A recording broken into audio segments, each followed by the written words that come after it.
तो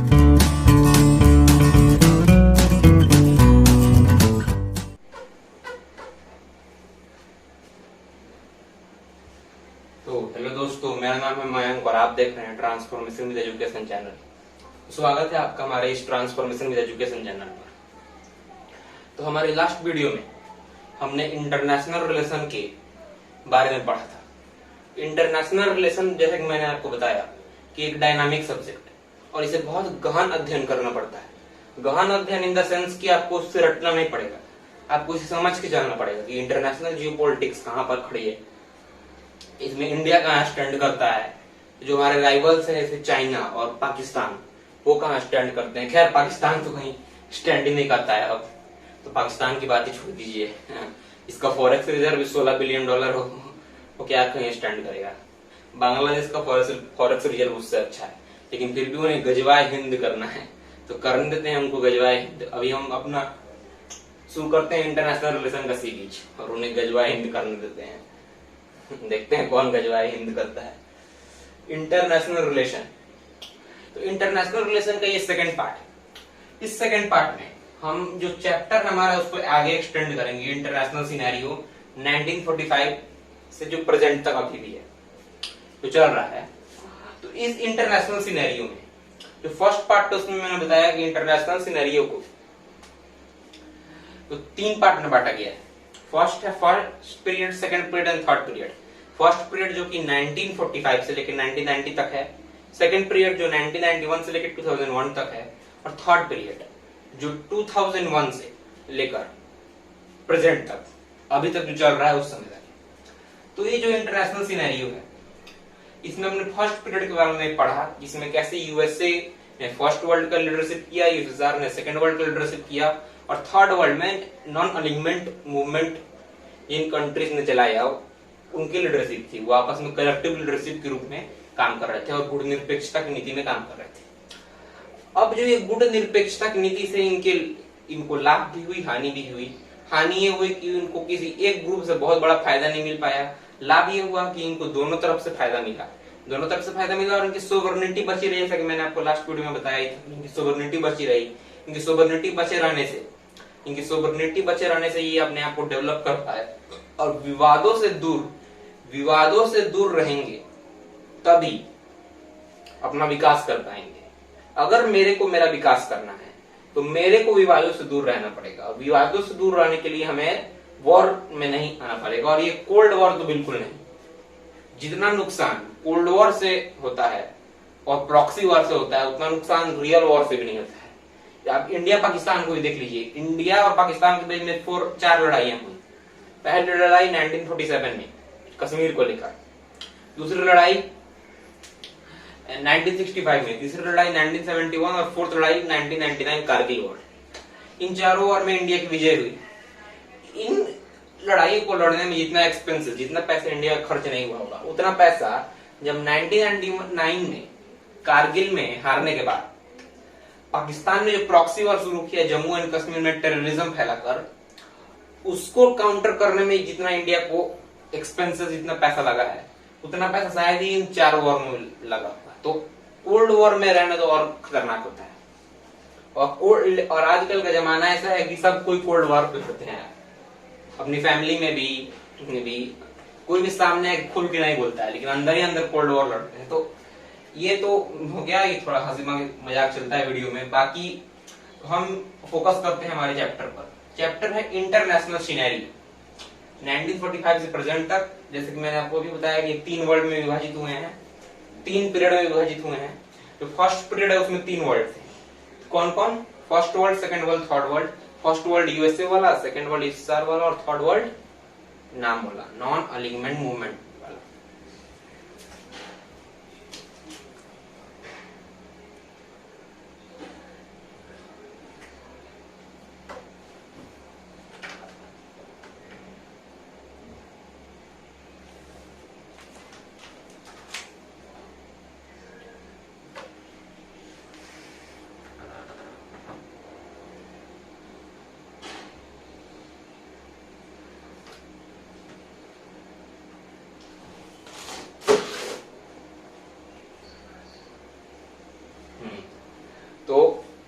तीन world, first world, second world and third world. First world in the leadership of USA, second world in the leadership of USSR and third world in the leadership of NAM countries. In the third world India is included. Third world में India आता है क्योंकि इस समय India तुरंत आजाद हुआ था. अब देख लीजिए टाइमलाइन, 1945 में सेकेंड वर्ल्ड वॉर एंड हुआ और तब से ये कोल्ड वॉर और प्रॉक्सी वॉर स्टार्ट हुआ और उसी समय से ये cold war proxy war start हुआ और दोनों के बीच में कटुता, यूएसए और यूएसएसआर के बीच में जो बिटरनेस वो बढ़ती गई और उसके 2 साल बाद तुरंत ही इंडिया भी इंडिपेंडेंट हुआ था. तो इंडिया इन सब कचड़े में पड़ना जाता था, इन दोनों के कचरे में, इसलिए वो अपना अलग रहा और ये अच्छी नीति थी. तो अब हम आज के टॉपिक में पढ़ेंगे कि इनके जो मिलिट्री अलायंसेस थे, NATO, Warsaw pact, CTO, collective security treaty organisation, और इनके बारे में पढ़ेंगे. तो ये जो 3 ऑर्गेनाइजेशन थे, नाटो, वार्सो पैक्ट और सीटीओ, ये तो हो गए कोल्ड वॉर और प्रॉक्सी वॉर से रिलेटेड, फर्स्ट और सेकेंड वर्ल्ड से रिलेटेड हो गए. जो वार्सो पैक्ट और सीटीओ है, वार्सो पैक्ट एक मेजर संगठन था उस समय नाटो के अलावा. जब यूएसएसआर का विघटन हो गया तो वार्सो पैक्ट डिसॉल्व हो गया. जब वार्सो पैक्ट डिसॉल्व हो गया, उसके डिसॉल्व के साथ साथ ही उसकी जो सिग्निफिकेंस थी वो भी खत्म हो गई. उसकी जगह पे जो सीटीओ बना, वो वार्सो पैक्ट जीतना नई चुनौती दे पा रहा था नाटो को. वो चुनौती इसलिए नहीं दे पा रहा था क्योंकि एक तो सीटीओ में मेंबर्स कम थे. जो मेंबर्स थे भी उसमें एक ही मेजर मेंबर था, शक्तिशाली रशिया, बाकी छोटे छोटे देश थे. इन छोटे छोटे देशों से और नाटो में बहुत बड़े बड़े कंट्रीज थे, यूएसए, फ्रांस, यूके जो उस समय लगभग हर कंट्री उसका कब्जा था, वो यूके, यूनाइटेड किंगडम, टर्की भी उस समय एक मेजर पावर था. जब वो ऑटोमन एम्पायर टर्की में ही हुआ करता था, वो तो बहुत पहले की बात है, लेकिन उसकी वजह से और उसी की सिग्निफिकेंस की वजह से टर्की भी इंपॉर्टेंट था. और भी जो डेवलप्ड कंट्रीज हैं वो नाटो के साथ थे, जो वॉरफेयर में, वेपन्स में, उनकी मार्केटिंग में, उनके सेल में बहुत आगे थे रशिया से. ऊपर से रशिया की इकोनॉमी भी उतनी अच्छी नहीं थी उस समय. यूएसए के सैंक्शंस द्वारा जो उनकी इसकी इकोनॉमी बेकार हुई थी, वो भी इस पे बात चल रही थी. तो सीटीओ उतना मेजर नहीं बन पाया, लेकिन फिर भी सीटीओ है, रशिया का एक मेजर संगठन के रूप में सीटीओ है, रशिया इसको मानता है. पर दुनिया में इसका कोई सिग्निफिकेंस अब उतना रहा नहीं है. अब तो इसकी न्यूज में भी आपने नाटो के बारे में सुना होगा, पर सीटीओ के बारे में बहुत कम सुना होगा. मैंने तो आज तक सुना नहीं है. मैंने तो देखा जब मैं पढ़ाने इसको जब लेक्चर प्रिपेयर करा सब पढ़ाने, तब मैंने सुना कि सीटीओ भी है एक. नाटो के बारे में मैंने सुना है, वार्सो पैक्ट के बारे में भी मैंने सुना है, और नाम के बारे में सुना ही है, अपना इंडिया का ही है.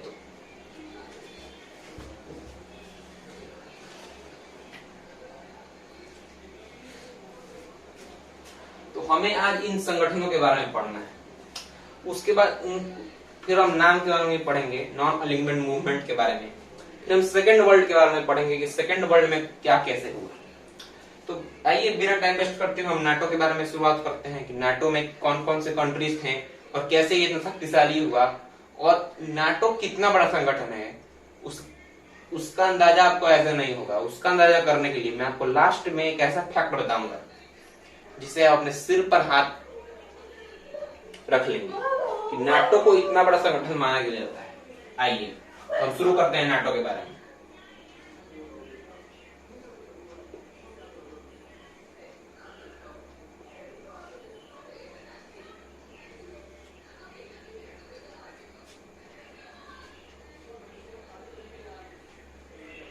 तो नाटो के बारे में पढ़ते हैं. नाटो, इसका हेडक्वार्टर कहाँ है?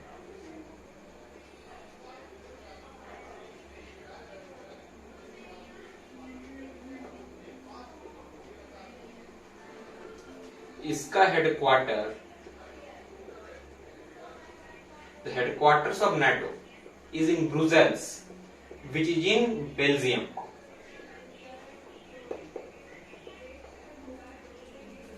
नाटो का जो हेडक्वार्टर है वो ब्रुसेल्स बेल्जियम में. अब यहाँ पे आप सोचेंगे कि मैंने तो ये बताया नहीं कि उसकी फॉर्मेशन कब हुई थी. क्या मेरे को इस बारे में पता नहीं है? मेरे को बिल्कुल मालूम है. इसकी फॉर्मेशन सेकेंड वर्ल्ड वॉर के तुरंत बाद, तुरंत मतलब उसके 4 साल बाद, 4 अप्रैल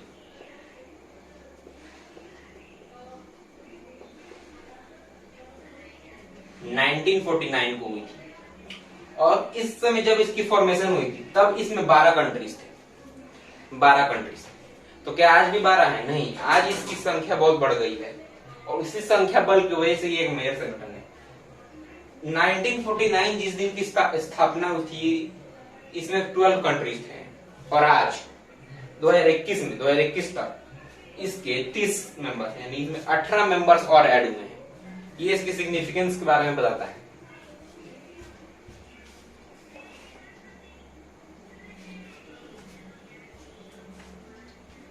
तो 4 अप्रैल 1949 को इसकी फॉर्मेशन हुई थी।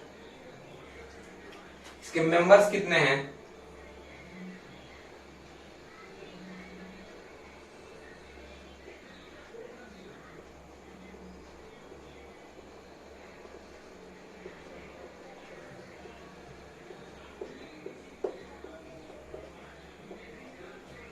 थर्टी नेशन इसके मेंबर हैं। अब इसके कुछ की मेंबर्स के बारे में मैं आपको बताता हूं। इसके कुछ की मेंबर्स हैं। यूएसए जो इसका ऑफकोर्स लीडर है, यूके, फ्रांस। इन्हीं 3 मेंबर्स की वजह से, इन जो 3 मेंबर्स मैंने आप लिखे हैं, इसी की वजह से नाटो और मजबूत है। और इन्हीं 3 मेंबर्स की एक संगठन में प्रेजेंस इस संगठन को खास बनाती है और इसको बहुत लेथल बनाती है। ये इन तीन जो कंट्रीज हैं, और ये जो 3 कंट्रीज हैं, ये एक और चीज में कॉमन है। क्या आप बता सकते हैं कौन चीज? ये यूएन के जो सिक्योरिटी काउंसिल है, यूनाइटेड नेशन सिक्योरिटी काउंसिल, उसके परमानेंट मेंबर्स हैं। 5 परमानेंट मेंबर्स हैं यूएनएससी में, इसमें 3 ही हैं, यूएसए, यूके और फ्रांस। 2 जो और हैं उनके नाम आप बताएं मुझे कमेंट बॉक्स में कमेंट करके। यूएसए, यूके और फ्रांस।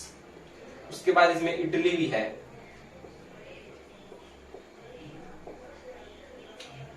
इसमें टर्की भी है, जैसे मैंने मेंशन किया टर्की को ऑटोमन एम्पायर के बारे में। टर्की, अगर आप कहेंगे कमेंट बॉक्स में तो टर्की के ऑटोमन एम्पायर पर के डिटेल में भी मैं एक वीडियो इस पे बना दूंगा। इससे आप टर्की में ऑटोमन एम्पायर कैसे था, क्या था, और जो उनके जो अभी वर्तमान में उनके हेड हैं टर्की के, जैसे कि हमारे पीएम मोदी, वो कैसे अपने ऑटोमन एम्पायर की लेगेसी को वापस लाना चाहते हैं, जो कि पॉसिबल नहीं है, पर क्या बोले अब इन लोगों को, लेकिन लाना चाहते हैं। क्या नाम है उनका? Erdogan, Recep Tayyip Erdogan.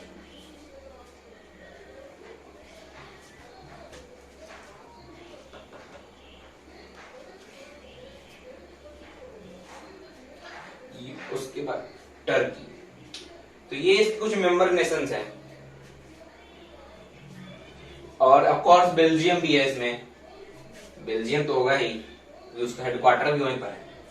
तो ये इसके कुछ की मेंबर्स हैं। बाकी 30 नेशंस हैं। जो लेटेस्ट है, जो लेटेस्ट अभी ज्वाइन किया है नेटो को, 2020 में ज्वाइन हुआ है वो, 2020 में। उस कंट्री का नाम है नॉर्थ मैसेडोनिया।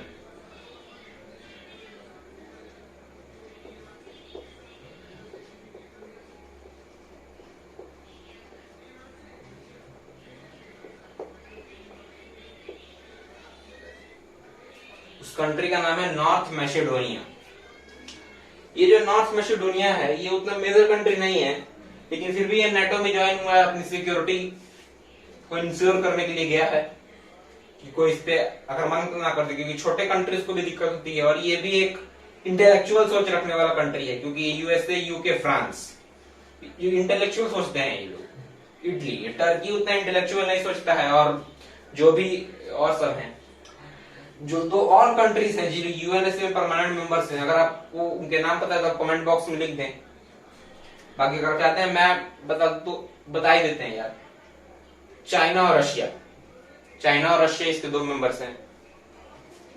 और इन 5 मेंबर्स को जो प्रिविलेज होता है यूएनएससी में, होता है इनकी वीटो पावर। अगर किसी भी एक मेंबर ने अपना वीटो का इस्तेमाल कर दिया तो यूएन में वो प्रस्ताव पारित नहीं हो सकता है। 5 मेंबर्स की सहमति होना एकदम जरूरी है, और यही इनके प्रिविलेज को सबसे खास बनाता है। और ये सब कंट्रीज, कोई भी इसमें दूध का धुला हुआ नहीं है, सब कंट्रीज ने कभी ना कभी अपने इस पावर का दुरुपयोग किया। खास करके चाइना जो पाकिस्तान का सपोर्ट करता है और पाकिस्तान स्पॉन्सर टेररिज्म, जो मसूद अजहर हाफिज सईद को यूएन में डेजिग्नेटेड टेररिस्ट घोषित करवाने में चाइना ने बहुत अड़ंगा लगाई थी। वो तो इंडिया की कुछ डिप्लोमेसी के कारण और यूएसए, यूके, फ्रांस और रशिया की दबाव के कारण अंत में उसने वीटो नहीं किया इस प्रस्ताव को मसूद अजहर को ग्लोबल टेररिस्ट डेजिग्नेट करने में, नहीं तो उसने उसमें बहुत अड़ंगा लगाया था। आपने न्यूज पढ़ा भी होगा कि बार बार चाइना उसको वीटो कर देता था। तो चाइना एक नंबर का दुष्ट कंट्री है। वो वहां पर अपने जिनजियांग प्रांत में उइगर मुसलमानों पर अत्याचार करता है। वहां पे जो मौलवी होते हैं उनको नचवाता है, लेकिन पाकिस्तान उस पर कुछ नहीं बोलेगा। लेकिन जहां इंडिया में कुछ भी हुआ, सीएए, एनआरसी, अयोध्या का वर्डिक्ट आया था राम मंदिर वाला, जो राम मंदिर जहां पर बाबरी मस्जिद थी उसको 1992 में जो गिराया गया, उसको गिराने के बाद जो राम मंदिर का जो ऑर्डर आया था उस पे पाकिस्तान कमेंट करेगा कि मुसलमान को भारत में खतरा है। OIC, organisation of Islamic cooperation, वो कमेंट करेंगे, वो बोलेंगे कि हम कश्मीर में मध्यस्थता करते हैं। लेकिन चाइना तो कोई नहीं बोलेगा। क्यों? क्योंकि चाइना से तो पैसा लिया है। चाइना अपना पैसा अपना मांग लेगा, यानी तो अपना ब्याज मांग लेगा। डेब्ट ट्रैप में सब कंट्रीज को फंसा रहा है, इंडिया के सारे कंट्रीज को। और इंडिया को अभी ये बात समझ में नहीं आ रही है। समझ में तब आएगी जब बात निकल जाएगी। इसलिए इंडिया को चाहिए कि ये बात समझे और जो कंट्रीज है अपने पड़ोसी कंट्रीज, उनको डेब्ट ट्रैप चाइना से निकलवाने में मदद करें, ताकि वो चाइना के चुंगल में ना फंसे। तो चाइना ऐसे ही करके ले जाएगा और फिर वो इंडिया पे भी दबाव बनाएगा। खैर, हम अपने टॉपिक पे फोकस करते हैं। थोड़ी बीच में एक्स्ट्रा बातें बता देता हूँ, तो आपको ऐसे ना ले कि ये एक्स्ट्रा बातें बताने लगते हैं, लेकिन ये जरूरी भी है। इंटरनेशनल रिलेशनशिप एक साइंस नहीं है जो आप सिर्फ फैक्ट्स और प्रोसेस और पढ़ लिया, आपको उसमें पूरे पढ़ना होगा, जिसके मैंने पहले भी कहा है। यूएसए, यूके और France, wait a minute, I am coming.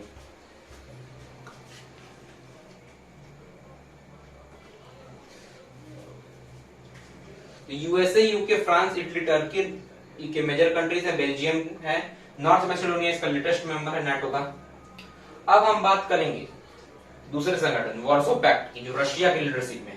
हाँ, और इसका जो मेजर फैक्ट जो मैंने आपको कहा था कि मैं बताऊंगा, जिससे आपको पता चलेगा कि कितना मेजर संगठन है। इसका जो मेजर फैक्ट है वो सुनिए। किसी भी संगठन की उसकी क्रेडिबिलिटी और सिग्निफिकेंस तब पता चलती है जब उसका हम ये जानते हैं कि उस पर खर्चा कितना हो रहा है। पैसा, दुनिया में हर चीज पैसा है, तो पैसा कितना इसमें एक्सपेंड होता है। तो आप सुनिए, यूरो जो यूरोपियन यूनियन में करेंसी है और यूरोप के सब कंट्रीज की लगभग वही करेंसी है, उसमें कितना खर्च होता है। तो यूरो में 873.9 लगभग अप्रोक्सीमेट इतना ही है। जो स्टेटिस्टिक्स मैंने देखे हैं इतना ही है, बिलियन खर्चा होता है उस पर। और अगर यूएस डॉलर में देखेंगे तो ये तो और भी ज्यादा है, 1.036 ट्रिलियन डॉलर।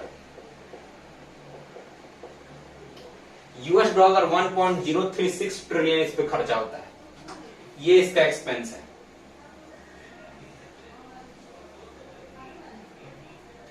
ये अगर आप इन दोनों को ऐड करते हैं तो कितना मेजर अमाउंट होगा। इंडिया की इकोनॉमी को पीएम मोदी ने 5 ट्रिलियन की इकोनॉमी बनाने को कहा है, जो कि सबको बहुत ज्यादा लग रहा है। वो क्योंकि 1 ट्रिलियन भी लोगों को इतना ज्यादा लगता है, जबकि ये 1.036 ट्रिलियन प्लस 873.9 बिलियन, अगर इसको अगर हम ऐड करके इसका निकालेंगे तो इसके लिए हमें इन दोनों को एक करेंसी में कन्वर्ट करना पड़ेगा बाय करेंसी कन्वर्जन। तो वो हम करेंगे, या इसको करने की क्या जरूरत है। मतलब ये एक स्टैटिस्टिक्स से आप अंदाजा लगाइए कि कितना ये ज्यादा है। तो यही एक मेजर फैक्ट जो मैं आपको बताने वाला था कि इसी कारण से ये एक बहुत मेजर संगठन है। हालांकि हाल के दिनों में ही नाटो थोड़ा कमजोर हो गया था, क्योंकि यूएसए में जब डोनाल्ड ट्रंप थे उन्होंने अमेरिका के एक्सपेंसेस थोड़ी सी कट कर दी थी। लेकिन फिर अब जो बाइडेन आ गए हैं, उनके राइवल थे जो, और उन्होंने फिर उसको रिस्टोर करने का प्रोसेस चालू कर दिया है। और वो ट्रम्प के सारे फैसले पलट रहे हैं और वो नाटो को फिर से मजबूत बनाएंगे और नाटो वापस मजबूत होगा। और ये पहले से भी मजबूत ही था, इतने पैसे में सब कुछ पैसे काट भी लेंगे तो कितना काटेंगे, कितना कम होगा वो। और 30 तो नेशंस है इसमें, और सिर्फ यूएसए का कंट्रीब्यूशन तो रहे नहीं, UK, France, Italy, Turkey, Belgium, अलग अलग देश इसमें हैं।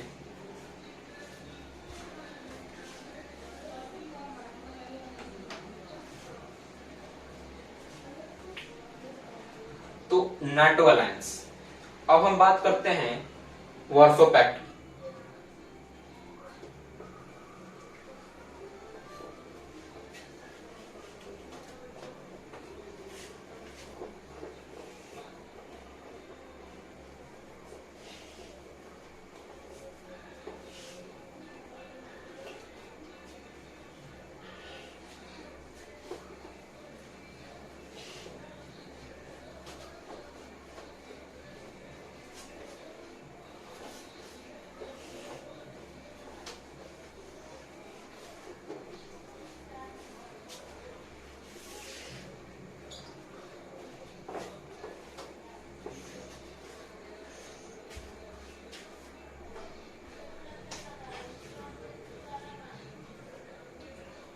अब हम बात करते हैं वार्सो पैक्ट की।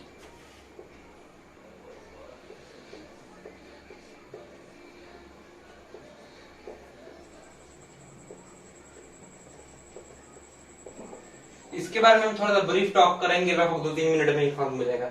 इसकी जो फॉर्मेशन हुई थी वो हुई थी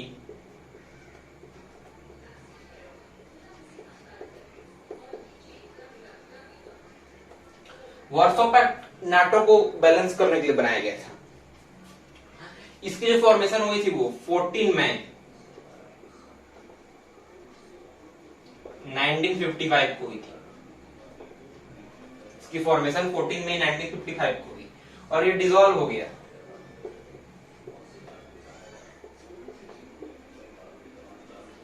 ये खत्म कब हुआ? जब यूएसए यूएसएसआर का विघटन हो गया। 15 देशों में यूएसएसआर जब बट गया, उसमें से रशिया इसका सक्सेसर के रूप में निकला, पर ये विघटन हो गया। 1990 में विघटन हुआ था और 1 जुलाई टाइमलाइन देखते रहिए 1991 को इसका विघटन हो गया।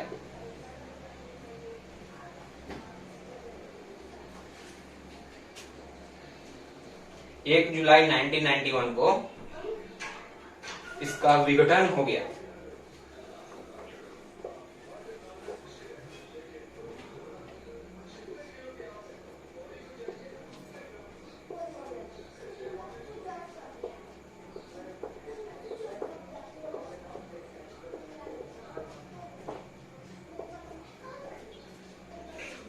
फर्स्ट जुलाई 1991 को इसका विघटन हो गया। इसका विघटन क्यों हुआ? सिंपल है, सोवियत यूनियन में मेजर कंट्री था। जब सोवियत यूनियन ही बट गया तो फिर इसका विघटन होना था। इसमें विघटन होने तक इसके 6 मेंबर्स थे, लेकिन शुरुआत इसके 6 मेंबर्स नहीं थे, इसके 8 मेंबर्स थे। अब उन 8 मेंबर्स कौन कौन थे? वो 8 मेंबर्स थे Albania, Bulgaria, Czechoslovakia, Albania, Bulgaria, Czechoslovakia, Soviet union, 4 हुए। ईस्ट जर्मनी, हंगरी, पोलैंड और रोमानिया। कौन कौन थे? Albania, Bulgaria, Czechoslovakia, east Germany, Hungary, Poland, Romania और सोवियत यूनियन। उसमें से 2 कंट्रीज ने इसके विघटन होने से पहले ही, बहुत साल पहले ही, तो एक ने तो बहुत साल पहले ही, एक ने तुरंत उसमें से विड्रॉ कर लिया था। अल्बानिया ने 1968 में इस संगठन से विद्रॉ कर लिया और ईस्ट जर्मनी जो था, ईस्ट जर्मनी ने इसके विघटन होने के 1 साल पहले उसमें से विड्रॉ कर लिया 1990 में। तो ये थी वार्सो पैक्ट की कहानी। वार्सो पैक्ट के जो एक्सपेंसेस थे वो उतने डिटेल में हमें पता नहीं चल पाए, क्योंकि ये जो कम्युनिस्ट पार्टी के, सोवियत यूनियन कम्युनिज्म का था, वो उतना डिटेल में पारदर्शी तरीके से अपने एक्सपेंसेस को वर्ल्ड में नहीं रखते थे। जबकि नाटो जो इंटेलेक्चुअल अलायंस है, इंटेलेक्चुअल कंट्रीज हैं, वो ट्रांसपेरेंसी रखते हैं इसमें। लेकिन अपने ट्रांसपेरेंसी क्या कहूँ, ट्रांसपेरेंसी तो कोई भी नहीं रखता, अपने स्टैटिस्टिक्स उजागर करते हैं अच्छी तरीके से। इसलिए उनके स्टैटिस्टिक्स, उनके एक्सपेंसेस मैंने यहाँ पे लिख दिए थे, आपने देखे थे, और इसके स्टैटिस्टिक्स हमें पता नहीं चल पाए हैं। लेकिन इतना जानिए कि इसकी फॉर्मेशन 14 मई 1955 को हुई थी और इसका डिसॉल्व 1 जुलाई 1991 को हो गया।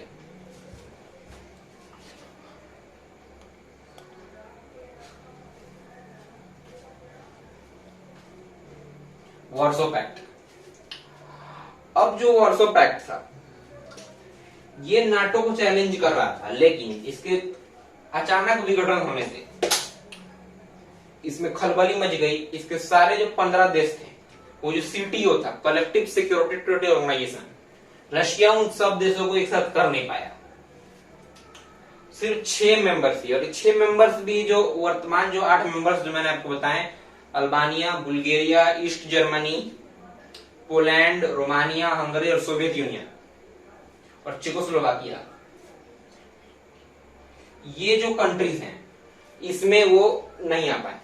ये 6 अलग कंट्रीज थे जो मैं आपको बताऊंगा कौन कौन थे। तो ये वार्सो पैक्ट के बारे में। अब हम बात करते हैं सीटीओ के बारे में, जो इसकी जगह पर बना था।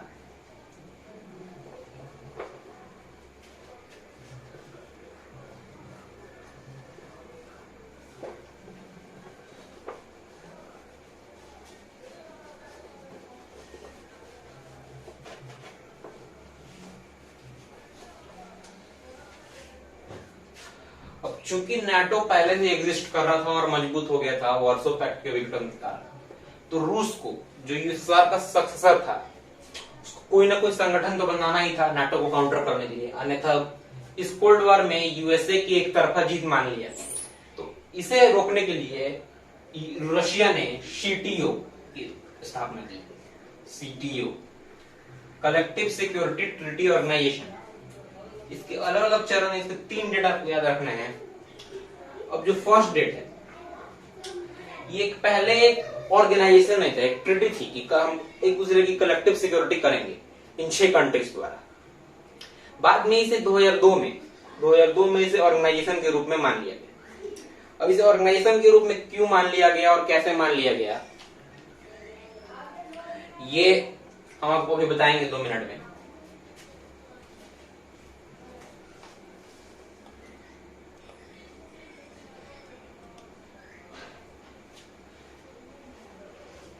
तो सीटीओ,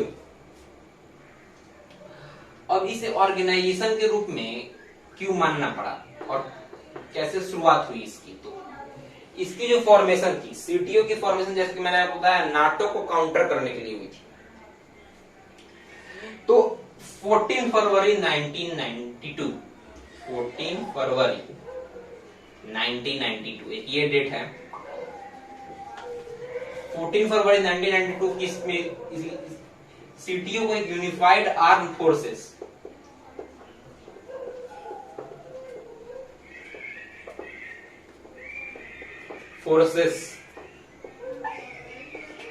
के रूप में इसकी स्थापना हुई थी। यूनिफाइड आर्म्ड फोर्सेस के रूप में इसकी स्थापना हुई 14 फरवरी 1992।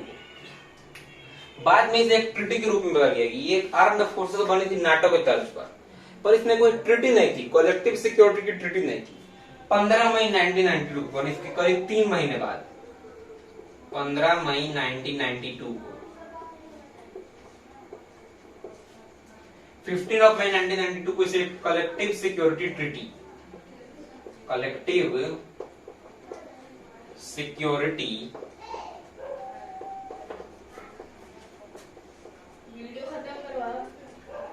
ट्रीटी, कलेक्टिव सिक्योरिटी ट्रीटी के रूप में इसकी स्थापना कर दी गई। और 2002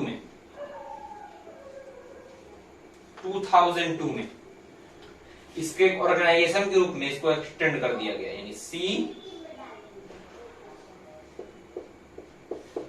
ऑर्गेनाइजेशन। तो ये इसके कुछ डेट्स हैं।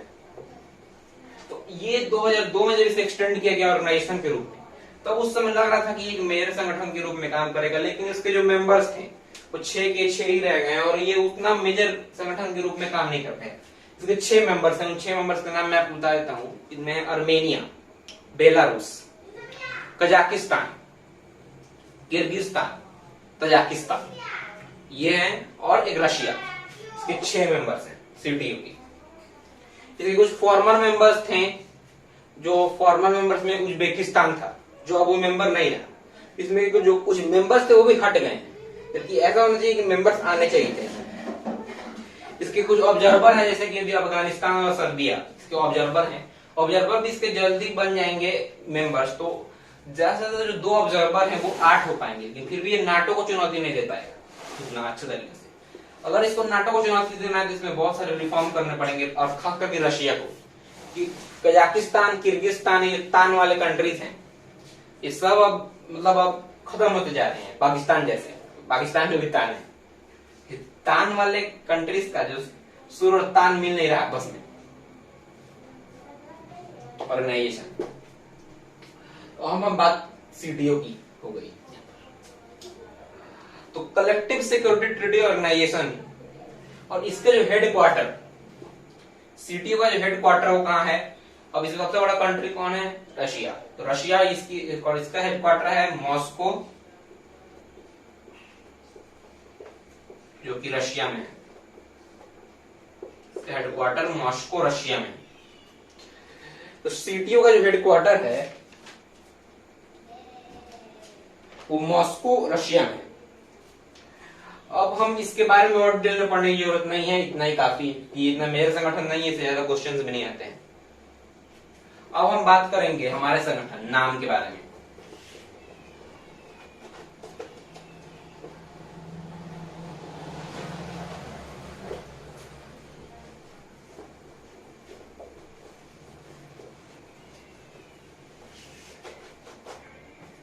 नाम,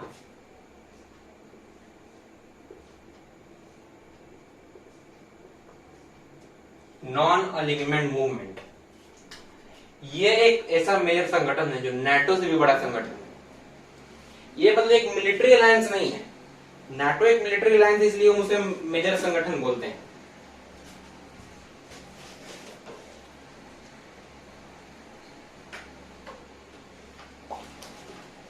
जो नॉन अलिग्नमेंट मूवमेंट है वो एक मिलिट्री अलायंस नहीं है, लेकिन ये एक बहुत सक्सेसफुल मूवमेंट और मेजर संगठन के रूप में है। इसके 120 मेंबर्स हैं। लगभग वर्ल्ड के जितने कंट्रीज हैं उसके 2/3 कंट्रीज इसके मेंबर्स हैं। यूएन के 193 मेंबर हैं अभी तक, तो उसमें से 120 मेंबर नॉन अलिग्नमेंट मूवमेंट में है। हालांकि इसमें कुछ डिस्प्यूट्स भी हैं, बहुत सारे कंट्रीज की एक दूसरे के दुश्मन हैं पर बनते नहीं, लेकिन फिर भी वो डिस्प्यूट्स के वजह से भी बाद भी वो साथ में बने हुए हैं नाम में। यही इस मूवमेंट की सबसे बड़ी खासियत है और सबसे बड़ी सक्सेस को दिखाता है। तो इसमें जो कितने मेंबर्स हैं, इसके कोऑर्डिनेटिंग ब्यूरो, इसका कोई हेडक्वार्टर नहीं है। हेडक्वार्टर मींस कोऑर्डिनेटिंग ब्यूरो बनाया गया है। हेडक्वार्टर की जगह इसे कोऑर्डिनेटिंग ब्यूरो, सब कोऑर्डिनेटिंग ब्यूरो मतलब जहां पे सब कंट्रीज आपस में कोऑर्डिनेट करते हैं। तो नाम का जो कोऑर्डिनेटिंग ब्यूरो है वो पहले तो था जकार्ता इंडोनेशिया में, लेकिन अब उसे बदल के न्यूयॉर्क, न्यूयॉर्क कहाँ है ये बताने की जरूरत नहीं है, न्यूयॉर्क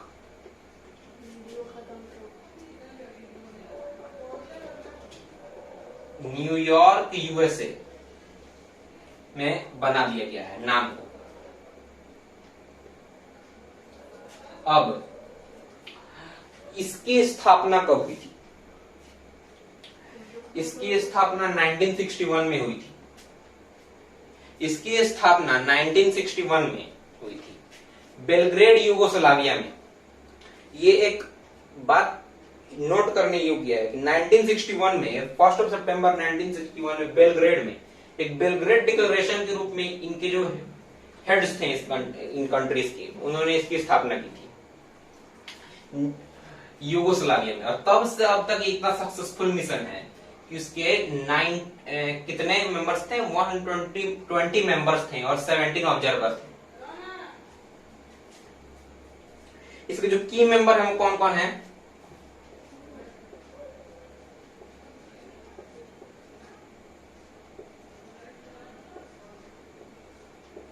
की मेंबर हैं इंडिया, पाकिस्तान, खैर अभी की मेंबर आई नहीं, तो दिवाली होने पे कगार पर है, इसको हम काउंट नहीं भी करेंगे तो, लेकिन फिर भी हमारा पड़ोसी है, बच्चा है अपना, इसको छोड़ देते हैं, लिख देते हैं इसका नाम। इंडिया पाकिस्तान, इसमें श्रीलंका जो हमारे पड़ोसी कंट्रीज हैं, इसकी हालत भी इससे बेहतर है। पाकिस्तान, क्या हुआ है तुमको? अब इंडिया से पंगा लेंगे तो खैर यही हाल होगा। श्रीलंका ये 1961 में, इसका कहने का मतलब कि ये फाउंडिंग मेंबर है। पाकिस्तान को उस समय जगह भी नहीं दी गई थी इसमें, बाद में इसके रिक्वेस्ट पर 1979 पे इसमें जगह दी गई। श्रीलंका तक को 90, जो इतना छोटा आइसलैंड कंट्री है, उसको 1961 में जगह दी गई थी, पर इसको जगह नहीं दी गई थी। इसमें बर्मा भी है जो अब म्यांमार हो गया है, वो भी है। इसके जो ऑब्जर्वर कंट्रीज है उसमें चाइना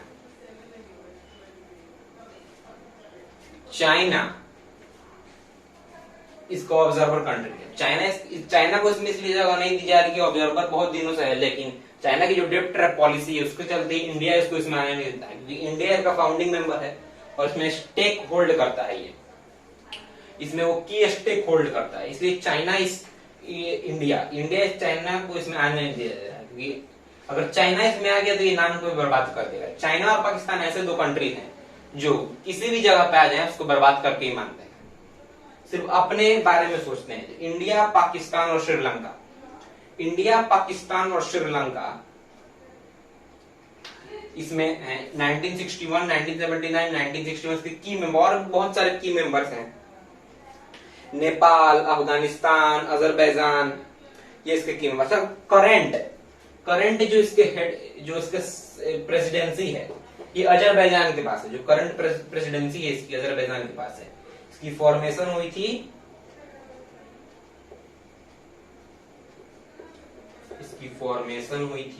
1 सितंबर 1961। तो अब ये वीडियो का हम एंडिंग करेंगे। हम आखिरी में 2-3 मिनट है इसमें कि फॉर्मेशन हुई थी इसकी 1 सितंबर 1961 में। 1 सितंबर 1961 में इसकी फॉर्मेशन हुई थी। कहां पे हुई थी? बेलग्रेड में।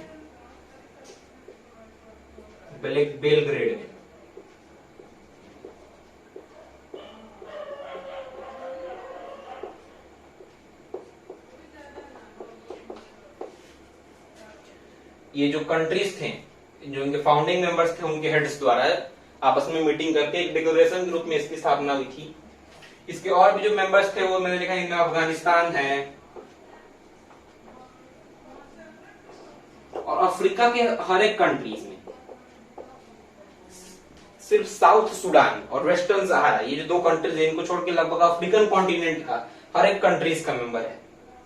अफ्रीका एक सबसे पुअरेस्ट कॉन्टिनेंट है, तो इसका मेंबर है। ये इसकी मतलब सफलता को दिखाता है। इसके कुछ एडवांटेज थे, हर सिक्के के 2 पहलू होते हैं। तो इसके कुछ एडवांटेज थे, कुछ डिसएडवांटेज भी हैं कि ये इतना उतना सिग्निफिकेंट काम नहीं कर पाया। 1962 के वॉर में नाम से इंडिया ने मदद मांगी थी, इंडिया को मदद थी कि ये नाम इंडिया की मदद करेगा, लेकिन नाम ने उस तरह से मदद नहीं की जिसे इंडिया एक्सपेक्ट कर रहा था। लेकिन इसी की वजह से जितने भी इसके मेंबर सबको फायदा हुआ है, खास करके इंडिया को तो बहुत फायदा हुआ है। तो भाई जिस चीज में अपना फायदा है वो चीज तो अच्छा हो गई। नहीं, ऐसी बात नहीं है, नाम एक बहुत अच्छा संगठन है। अगर ये एक मिलिट्री अलायंस होता तो ये नाटो से भी बड़ा कहलाता, लेकिन अगर ये एक मिलिट्री अलायंस होता तो ये इतना सफल नहीं हो पाता, क्योंकि मिलिट्री जहां भी ताकत होती है वहां घमंड होता है, जहां भी घमंड होता है वहां भी विनाश होता है। तो ये बेलग्रेड यूगोस्लाविया में इसका फॉर्मेशन हुआ था। इसके बहुत सारे जो, वेट अ मिनट,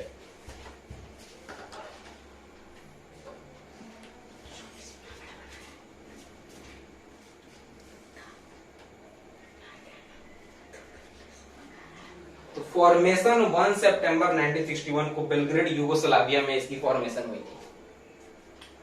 अब हम बात करते हैं आगे कि इसके और कितने 120 मेंबर्स हैं, 120 मेंबर हैं,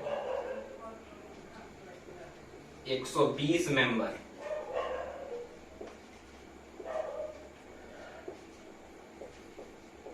17 ऑब्जर्वर,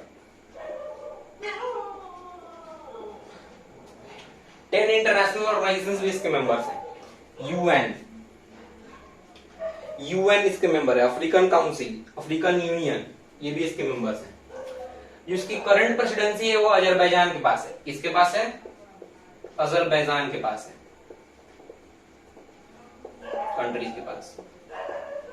इंडिया को भी इसकी प्रेसिडेंसी मिली थी, नाम की प्रेसिडेंसी इंडिया को मिली थी 1983 से 1986 में। इसके दो प्रेसिडेंट हुए थे, नीलम संजीव रेड्डी जो इंडिया के 6th प्रेसिडेंट थे, और ज्ञानी जैल सिंह जो इंडिया के 7th प्रेसिडेंट थे। तो इनके दो 1983 से 1986 में इसकी प्रेसिडेंसी मिली थी। और इसकी प्रेसिडेंसी का भी एक सिस्टम है जो मैं आपको कभी अगले वीडियो, कभी कोई अलग से वीडियो बना के बता दूंगा। तो अब हम इस वीडियो को कंक्लूड करते हैं। तो मैंने तो सोचा था कि इसमें हम सेकंड वर्ल्ड भी पढ़ लेंगे, लेकिन ये वीडियो बहुत बड़ा हो गया है, तो हम सेकंड वर्ल्ड और थर्ड वर्ल्ड को अगले वीडियो में कंक्लूड करके और इस चैप्टर को हम खत्म करेंगे और फिर इंडियन फॉरेन पॉलिसी चैप्टर को हम शुरू करेंगे। तो उम्मीद करता हूँ आपको ये वीडियो समझ में आई होगी और अच्छे से, और आपको ये समझ में आए तो इसको लाइक करें, चैनल को सब्सक्राइब करें। और हमारे कुछ गार्डनिंग टिप्स और साइंस के क्लास 9th के जो मेरे वीडियोस हैं और रौनक जो हैं उनके भी वीडियोस हैं, तो आप उससे भी जरूर देखें और लाइक सब्सक्राइब करें। तो थैंक्स फॉर वॉचिंग, मिलते हैं नेक्स्ट वीडियो में। थैंक्स।